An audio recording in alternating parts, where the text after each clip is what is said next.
Alright, so this is the brand new 2020 Panigale V4. As you can see here, you got the aero kit that came with the V4R in 2019 last year is now included on this year's model year 20 V4. You got the winglets, you got the aero package, you got the front frame. That all was introduced last year on the 2019 V4R.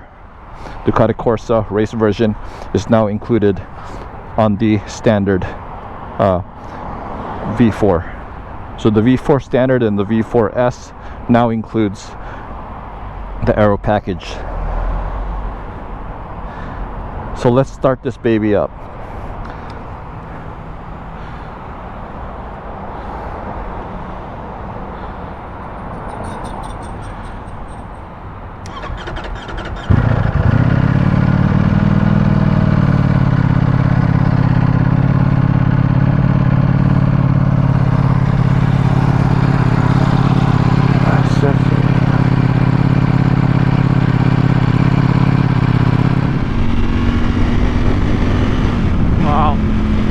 This thing is so smooth.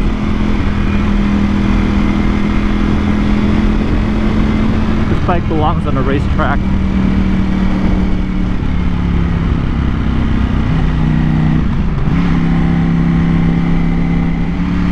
Gotta love the sound of that V4 motor. MotoGP inspired engine.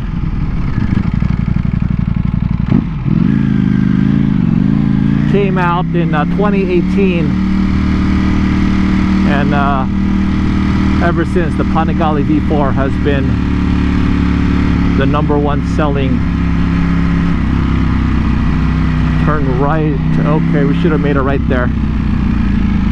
Ever since 2018, the Panigale V4 has been the #1 selling super bike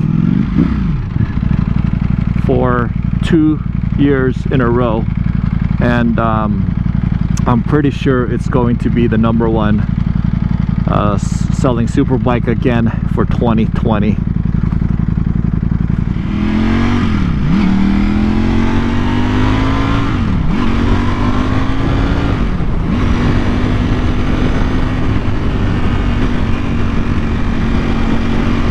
Yep, keeping it under 6,000 RPM.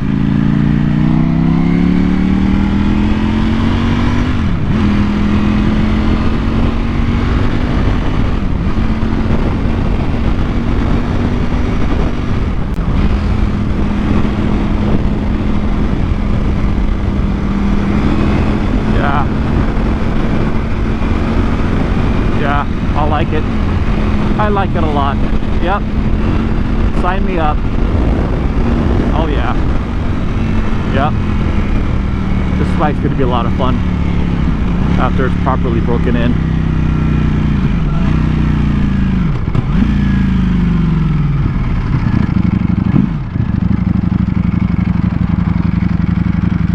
I'm not downshift rev matching this thing right now. I want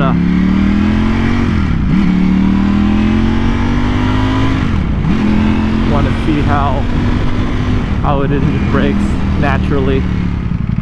The setup that Ducati came out with when they made the 2020 V4 to make it more nimble and easier to change direction is one of the key areas that they improved, or that they wanted to improve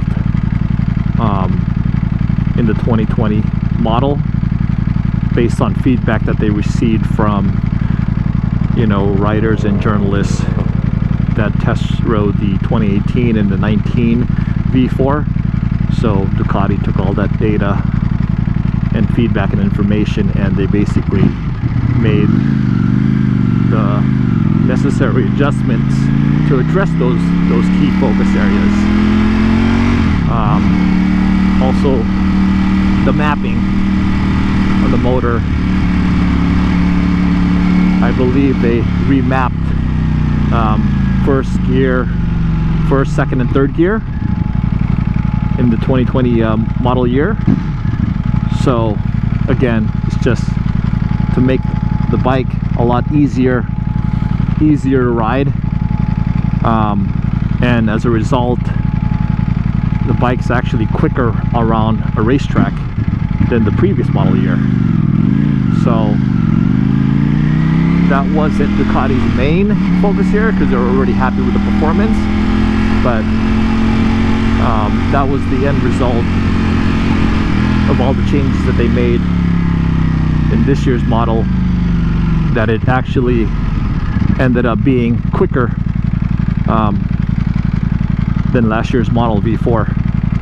So pretty impressive changes, and the fact that Ducati made these changes, you know, just after 2 years of the Panigale V4 being launched, I mean, this tells you how serious Ducati is, right? So they just launched this brand new bike, Panigale V4, in 2018, and literally 2 model years later, they're already making modifications and already making updates. So it's a very exciting year, I think, for all the racing fans, because now you've got all these manufacturers competing in World Superbike and MotoGP, and they're coming out with their latest and greatest technology. I mean, for example, this V4 motor is derived from their, it's a MotoGP engine, so it came out of MotoGP. And those of you who follow MotoGP, you know, Honda, they came out with their own version of a V4 motor for their MotoGP bike. So, and they've been using that for quite some time as well. So a lot of manufacturers going to that V4 configuration, and Ducati, you know, they started with a V-twin, so that's what they're known for, and that's what they won the most races out of, was out of that V-twin platform. So this V4 introduced in MotoGP, you know, about 10 years ago or so, when it first came out on the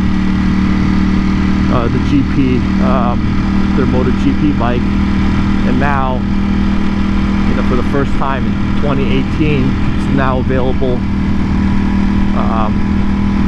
in their street bike, if you want to call it that. Is pretty awesome when you think about it. And most of the technology is all from their Ducati Corsa, you know, all from their Ducati Corsa race team. A lot of the electronics, all the modifications that they produce in their production bikes, their street bikes, their race bikes, are all from their Ducati Corsa race team. So I always think that, you know, of all the manufacturers, you know, Ducati, they make a race bike first. I mean, you get on a Ducati, especially this Panigale V4, you definitely feel like you are on a race bike. Everything about it, the sound, the seating position,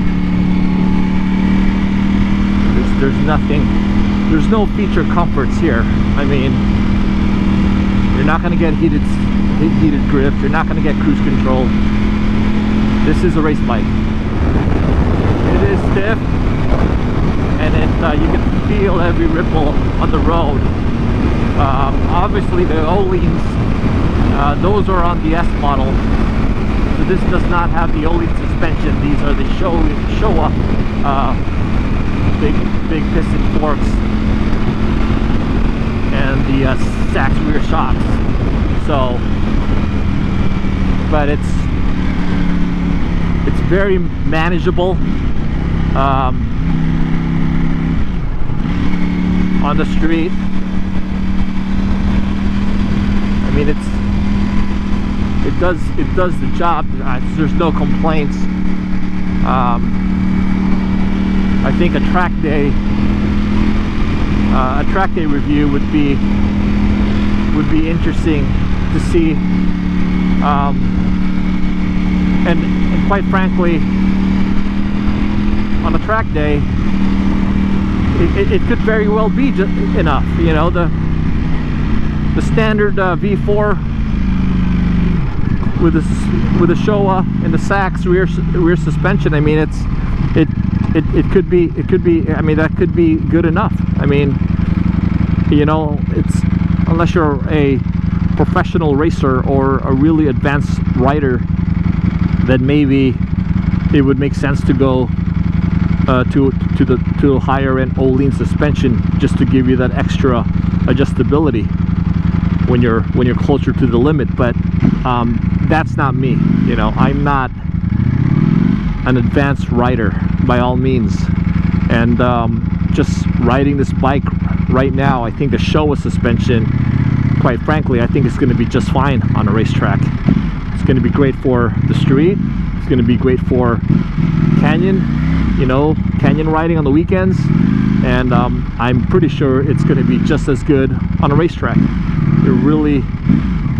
I don't think I'm going to be saying, oh, you know, I need to upgrade to an Öhlins suspension. I don't think so. But again, I will do a track day review on this Panigale V4.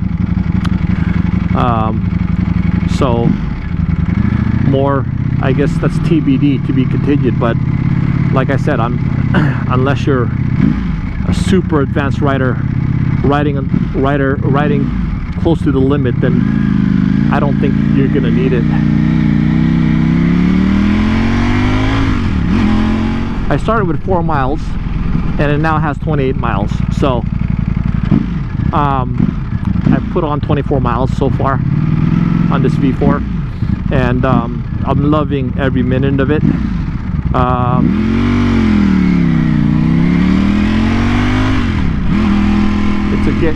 It's an awesome bike. Definitely looking forward to taking it out on the twisties and some of the back roads here, but probably more excited on taking it out on a racetrack. That stock exhaust really does sound good for a stock exhaust.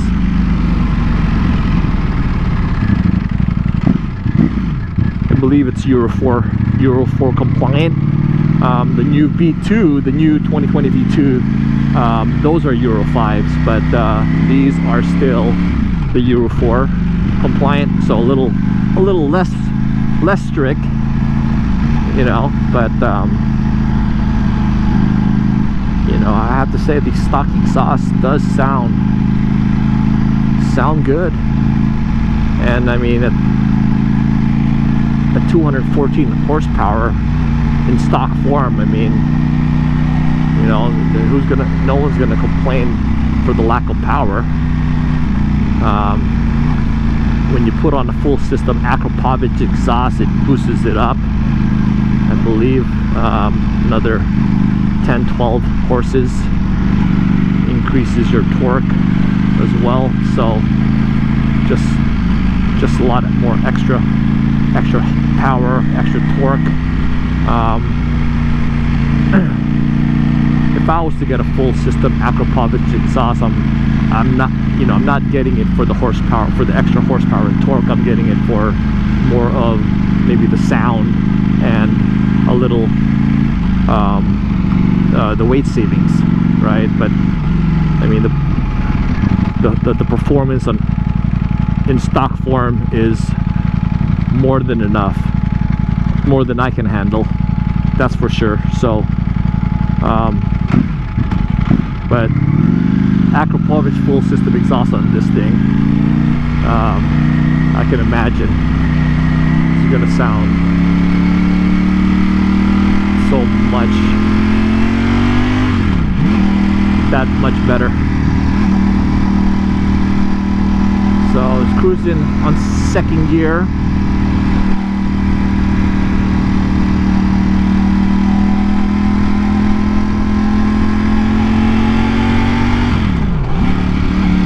Keeping it under 6,000 RPMs.